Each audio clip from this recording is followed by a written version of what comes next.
What's up, Doc? What can I do for you? I still have that pain that runs here, and I still get vertigo like every once in a while. Doc, let's do this scan here for me. This is my friend and colleague, Dr. Shireen. This is a Romberg's test. It's checking for general proprioception. Here in the heel-to-toe stationary test with her right foot forward, she is unsteady and she's falling to the right. With her left foot forward, you'll notice she doesn't fall left or right, but she's very unsteady and unstable. See how she's wobbling all over the place? This is an indication of why she's having dysfunction in her body. Do this for me. Hands out. Rotate. In this test, I'm looking for coordination of her hands and to see which one is unsteady. Like so slowly. I want your left hand. Eyes closed. This is a finger to nose exam. It's checking for coordination. Bring your finger to the nose for me. Nice and slow. Slow. Normally, she should be able to touch her nose with the tip of her finger, and she does. This is normal. You good? Sit chest for me.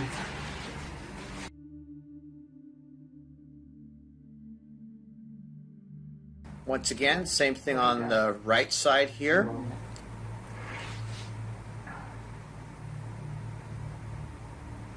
And she does. I was not expecting that. I thought it would be off on the right. Look, focus on the crease between your fingers. This is a check for coordination of the eyes. Remember, there are 6 muscles around each eye.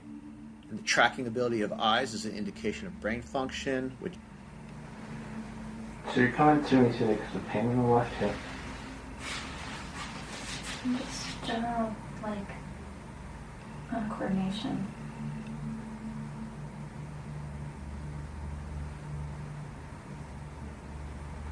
Yeah, I can see it, especially that left eye of yours.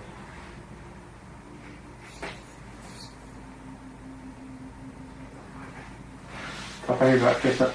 This is our manual muscle test exam. We're looking for the facilitation or inhibition, meaning strength or weakness, of the muscles of the doc's body.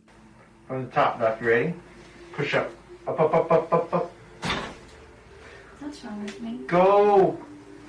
Why am I never able to hold it? Push up. Because you don't get enough care. Push up. I'm sure there's people that Up. can hold it just fine. And I'm Push not getting any care. Up. Push up. Yeah, that's true. There are. Stop, push out. Push out for me. Are you adjusting me today? Sure. Pull towards your head. The doc's right hip flexor is facilitated, which is normal. Her left hip flexor is inhibited. This is abnormal. I want to double check, and it's inhibited. Stop, push towards me. Her left pec is inhibited. Push towards the door. Her right pec is facilitated. I want you to try this for me. I want you to make a right fist. This is to increase the activation of the right cerebellum, and it has no impact. However, her left hand does have an impact. It actually fires up her system. And this knee, pull. You rest for a second. Here I'm going to gap the doc's TMJ, and we're going to screen for some general TMJ dysfunction. Now, in gapping of the jaw, if there's an issue, it should have been on display here, and she should have facilitation. She did not. Okay, go. I wanted to be hyper-specific. We tried her left TMJ, which once again had no impact. However, her right TMJ did have an impact. I was not expecting this. Push up. Push towards me.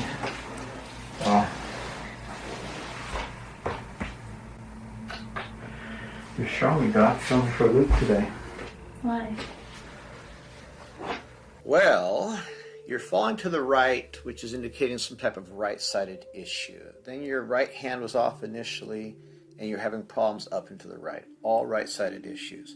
Your finger to nose were normal both sides, so that was not any indication. You were having a global weakness, which is not one side specific. You had inhibition of your left pec and facilitation of your right pec, so that didn't really give me any clues. Initially, your TMJ showed no issue until we went to the right side. You had a left hip flexor that was inhibited. The left hip flexor is associated with the left cerebellum, which is associated with the right red nucleus, which is associated with the left hip flexors. Your left fist improved your strength. So this is the pattern I'm getting. It's not clear. It's not specific one side or the other. It should be that way. So here I'm going to use aromatherapy, a scent that is specific in her right nostril. And this is to make an attempt to stimulate her right hemisphere, the right hemisphere of her brain. Now, usually when we think of aromatherapy, we think of it in a diffuser for the whole room, and that's great. But this is specifically to stimulate her right hemisphere to see what impact it has upon her muscle test. Push up. I go back to re-examine her strength test, her muscle test, and it facilitates all of her muscles. And this is without a chiropractic adjustment. So this is the power of aromatherapy when it's done correctly. When we think of breathing in things, they have a stimulatory effect upon us, and they can light up the brain. And the reason they can activate the brain is that the brain's sensors or receptors, starting in the nose, and then going through the olfactory tract back into the hypothalamus, the olfactory cortex, the hippocampus, the amygdala, and then it ends in the reticular formation. The reticular formation are a bunch of nuclei in the brainstem of activation of consciousness. So here I'm predominantly stimulating the right side. My hands and my feet have been so cold lately. Sometimes they cannot warm up. All right, so let's talk about that for a moment. One of the things that causes us problems in life is stress. And you'll notice this is why the name of my practice is called De-Stress Chiropractic. Now, in relation to being cold, what can cause a person to have cold hands and cold feet? Well, what can happen is you can have either an autoimmune condition and or you can have receptors change shape so that thyroid hormones become deactivated. One of the causes of that are toxicity in our environment. So whether it's toxicity from pollution, from cars, from automobiles. So if you happen to live next to a place where you're getting a lot of industrial pollution, also there's a lot of industrial cleaning and products, of course, lately with COVID, those can be an impact. And if you happen to live next to a little farming lot where they're using pesticides, these can be environmental toxins that are causing you to have cold hands and cold feet. However, mold can also cause these issues. So if you're living in a place that has mold, this can be impacting your blood, which is impacting your ability to generate heat. One of the great contributors are plastics, and more importantly, the chemicals in plastics. Sadly, all of our hygiene products are in plastics. So the chemicals from the container get transferred into the product inside, and then we place that product on our skin or in our mouth or in our hair, and that's how those toxins, those pollutants get into us. Those can be causing an issue. But one of the greatest contributors are our diet. Foods such as wheat, corn, soy, dairy, eggs, fish, shellfish, and nuts. Also, a few other unknown ones are mustard and vinegar. And lastly, nitrates. Nitrates in meats can cause this inhibitory effect of thyroid hormones, causing a person to be cold. And basically these things have an impact upon our blood, upon our immune system. So Doc, these are some things I'm going to recommend that you look at. Good. Push up. Great. Push towards me. Okay, those are all so much better. Push towards the door. I want you to go walk for me and then come back from the table.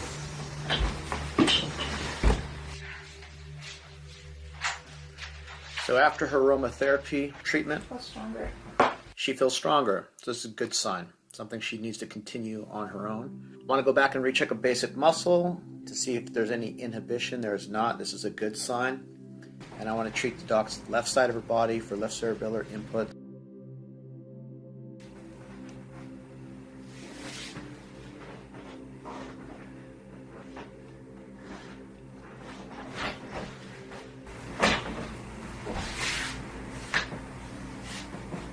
How's practice? It's good. It's like steady. Now that it's not like holidays anymore. During the holidays, Come down a little bit. it got really slow. Put this hand behind your neck. Here I want to adjust her left shoulder and cerebellar inputs.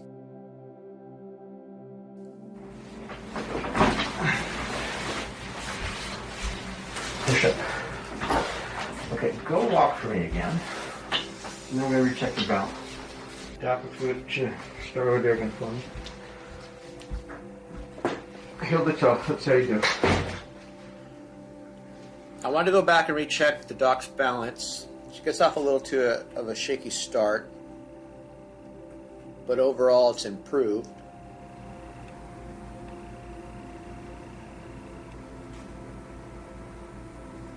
You can go faster if you want. I can or I can't. You can. Okay, good. Give me your back. Can I break my collar? This is a thoracic distraction. Yeah.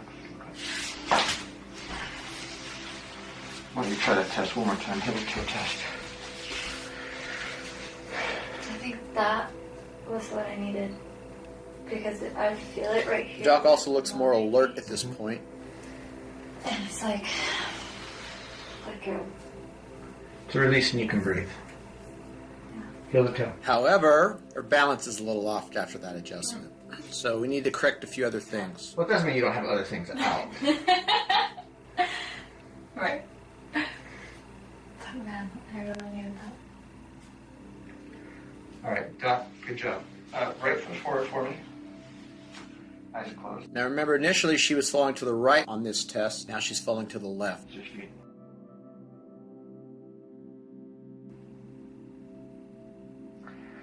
Good job. Put the right foot forward again. Now notice how she's more steady in the center with a tendency to fall to the left. Okay.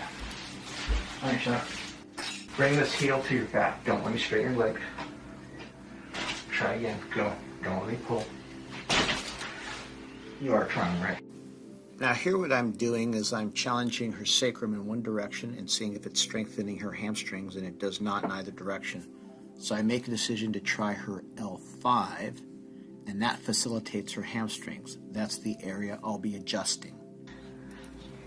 Try again. Remember I told you I thought they dropped my leg during surgery, like when they were transporting me to the other Table. As a part of most of my treatments, we do some massage therapy and or trigger point therapy.